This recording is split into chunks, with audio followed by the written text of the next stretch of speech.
తాకట్టులో ఉన్న బంగారాన్ని విడిపించి ఆ రోజున్న మార్కెట్ ధర కట్టి మిగిలిన డబ్బును మీకు అందిస్తుంది కొమ్మూరి గోల్డ్. నమస్కారం సురేష్ బాబు గారు. ముఖేష్ గారు నమస్కారం అండి. 29 సోమవారం ఏరువాక పౌర్ణమి అని, జ్యేష్ఠ పౌర్ణమి అని చెప్తా ఉన్నారు. ముఖ్యంగా ఈ ఏరువాక పౌర్ణమి అదేవిధంగా జ్యేష్ఠ పౌర్ణమి అని చెప్తున్నారు కదా, ఆ రోజు ముఖ్యంగా ఏం చేయాలంటారు? ముఖ్యంగా ఇది రైతుల పండుగ అని చెప్పి సూచిస్తున్నారు. ఏం చేస్తే బాగుంటుందంటారు? అంటే ఇది ముఖేష్ గారు దీనికి చాలా ఓల్డెస్ట్ ఎప్పటి నుంచో ఉన్న పండుగ అండి. మనం చేసేది ఏం కాదు, కాకపోతే సోషల్ బస్ ఈ సోషల్ మీడియాలో వీటి గురించి ఎక్కువగా దీని గురించి మాట్లాడరు.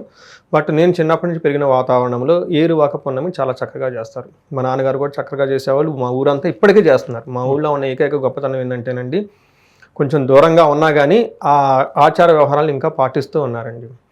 ఆ రోజున రెండు అంటే నా కళ్ళతో చూసే జనరల్ విషయం చెప్పి తర్వాత శాస్త్రంలో ఏం చెప్పారో చెప్తాను. ఎద్దులకి చక్కగా పూజ చేస్తారు. ఓకే, కొమ్ములకి రంగులు వేస్తారు, గిట్టెలు కడతారనమాట.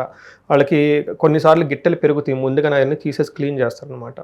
తీసేసి డప్పులు పెట్టుకొని ఎద్దులకి అరకలు కట్టేసుకొని గుడి చుట్టూ తిరిగేసుకొని అక్కడి నుంచి పొలంకి వెళ్ళిపోతారనమాట. రాగి చెంబులో నీళ్లు పట్టుకొని, కర్ర ఉంటుంది, కర్రకు వచ్చేటప్పటికి ఆకులు కట్టేసుకొని వెళ్ళిపోతూ ఉంటారు అనమాట. పసుపు కుంకుమ అన్నీ పెట్టుకొని సెలబ్రేటెడ్ మూడ్లో ఉంటారు అందరూ.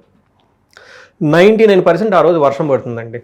అవును, 99% నేను చూసిన చోటల్లా కరెక్ట్గా సాయంత్రం 3-4 వర్షం పడిపోతుంది. అందులో సమస్య లేదనమాట. ఎప్పుడైతే వర్షం పడిపోయిందో ఆ వర్షాన్ని బట్టి పంటలు ఎలా ఉంటాయి ఊళ్ళో చెప్పేస్తారు.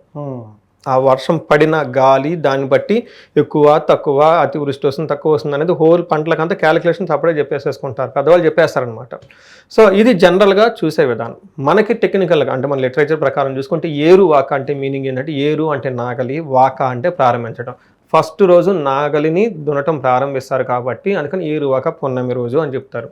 ఇందులో ఇంకొంచెం డీప్గా వెళ్ళిపోతే ఏమవుతుందంటే మనకి ఫెర్టిలిటీ, మనకి సారవత్వం అంటారనమాట. ఇక్కడ ఫెర్టిలిటీ ఏమవుతుందంటే మీరు చూసారనుకోండి, అంతకుముందు జ్యేష్ఠ మాసంలోనూ దానికి ముందున్న మాఘ మాసంలో 2-3 మాసాలు అన్నీ పెళ్ళిళ్ళు ఉంటాయండి. ఎప్పుడైతే పెళ్ళిళ్ళు ఉంటాయో నెక్స్ట్ మనకి ప్రొసీజర్ ఏంటంటేనండి, పెళ్ళైన తర్వాత పిల్లలు కనటం. ఓకే, ఫెర్టిలిటీ స్టార్ట్ అయిపోతుంది అనమాట. ఆ జ్యేష్ఠ మాసంలో ఏమవుతుందంటే ఈ పౌర్ణమికి ఇట్ ఈస్ సెలబ్రేటెడ్ అనమాట.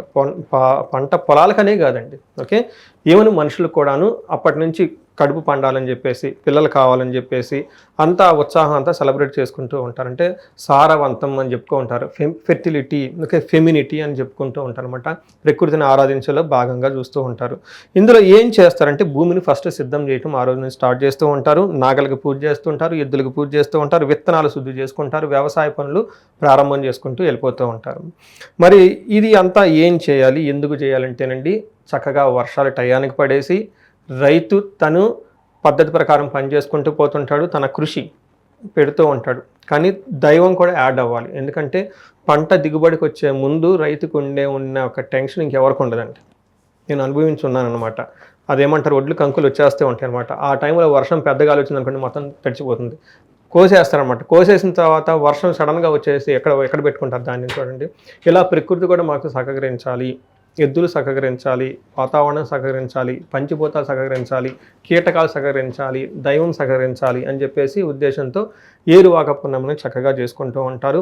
అన్నిటికి సంబంధించి ఈ వ్యవసాయానికి సంబంధించిన ప్రతి దానిని వాళ్ళు పూజ చేసుకుంటూ వెళ్ళిపోతూ ఉంటారు. గంగమ్మ, మా ఊర్లో గంగమ్మకి బాగా సెలబ్రేట్ చేసేస్తారనమాట. గంగమ్మ గుడికి వెళ్తూ ఉంటారు అనమాట. సో అక్కడ గంగమ్మ మనకి అందుబాటులో లేకపోతే నీళ్ళే రాకపోతే పంటలు ఎలా పండుతుంటాయి అన్నమాట. అందుకని ఇలా అన్నిటికీ సెలబ్రేట్ చేసుకుంటూ ఉంటారు.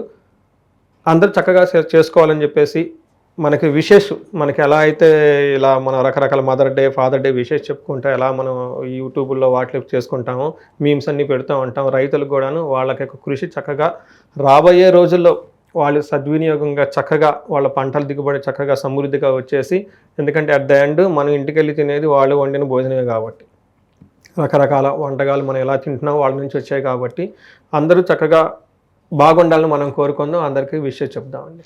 సో ఏరువాక పౌర్ణమి గురించి మీ మాటల్లో చాలా చక్కగా తెలియజేశారు సార్. ధన్యవాదాలు.